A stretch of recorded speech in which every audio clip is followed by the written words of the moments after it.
بسم اللہ الرحمن الرحیم۔ پیارے بچوں، پیارے دوستوں، محترم بزرگوں، السلام علیکم۔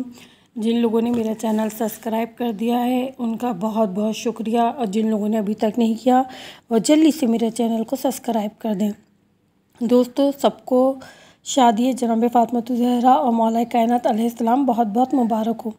جناب فاطمۃ الزہرا وہ بے نظیر لڑکی تھی کہ اگر حضرت علی نہ ہوتے تو دنیا میں ان کا کفو ملنا محال تھا۔ حضرت رسول خدا صلی اللہ علیہ وسلم اگر چاہتے تو عرب کے بڑے سے مالدار آدمی آپ کی دامادی حاصل کرنے کو اپنا شرف سمجھتے، مگر آپ کی نظر مال و دولت پر نہیں تھی، اس لیے آپ نے اپنا ہی جیسا روحانی کمالات رکھنے والا داماد تجویز کیا۔ حضرت علی کی مالی حالت اس زمانے میں بہت ہی نازک تھی، انتہا یہ ہے کہ آپ نے اپنی زرع فروخت کر کے سیدہ کا مہر ادا کیا تھا، اور اسی زرع مہر سے حضرت رسول خدا نے اپنی اکلوتی اور پیاری بیٹی کا جہیز خریدا۔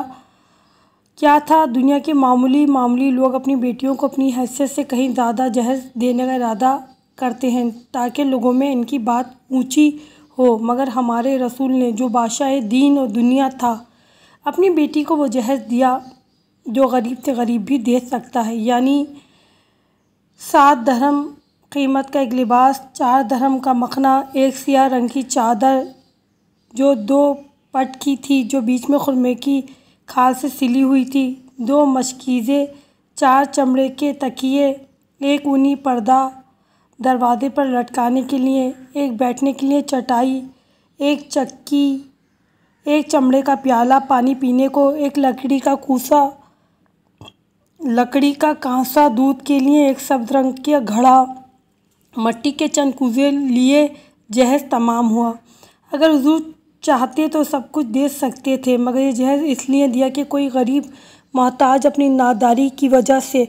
اچھا جہیز نہ دے سکے تو اس کے ٹوٹے دل کو تسلی دینے کے لیے میری لڑکی کے جہیز کی مثال کافی ہوگی۔ عقد کے بعد حضرت علی علیہ السلام بازار سے کچھ چھوارے، کچھ گھی، کچھ پنیر لے آئے۔ حضرت نے ایک قسم کا کھانا بنوایا اور حضرت علی سے فرمایا، جو مسلمان آئے ہیں ان کو بلاؤ اور ان کی مہمانی کرو۔ ان کو کھلایا گیا، پھر ایک پیالہ بھر کے حضرت علی کو، دوسرا حضرت فاطمہ کو دے دیا گیا۔ جب سب لوگ اٹھ کر چلے گئے تو آپ نے اپنی پارہ جگر کو اپنے پاس بلا کر چہرے سے گوشہ چادر کو ہٹایا، پیشانی پر بوسہ دیا، سینے سے لگایا اور فرمانے لگے، تیرا شوہر بہت ہی اچھا شوہر ہے، اس کی رضا مندی خدا اور رسول کی رضا مندی ہے۔ پھر حضرت علی سے مخاطب ہو کر فرمایا، علی پیغمبر کی بیٹی مبارک ہو، یہ میرے جگر کا ٹکڑا ہے، اس کی خوشی میری خوشی، اور جان لو جس نے اسے دکھ پہنچایا اس نے مجھ کو دکھ پہنچایا، جس نے فاطمہ کو خوش کیا اس نے مجھے خوش کیا۔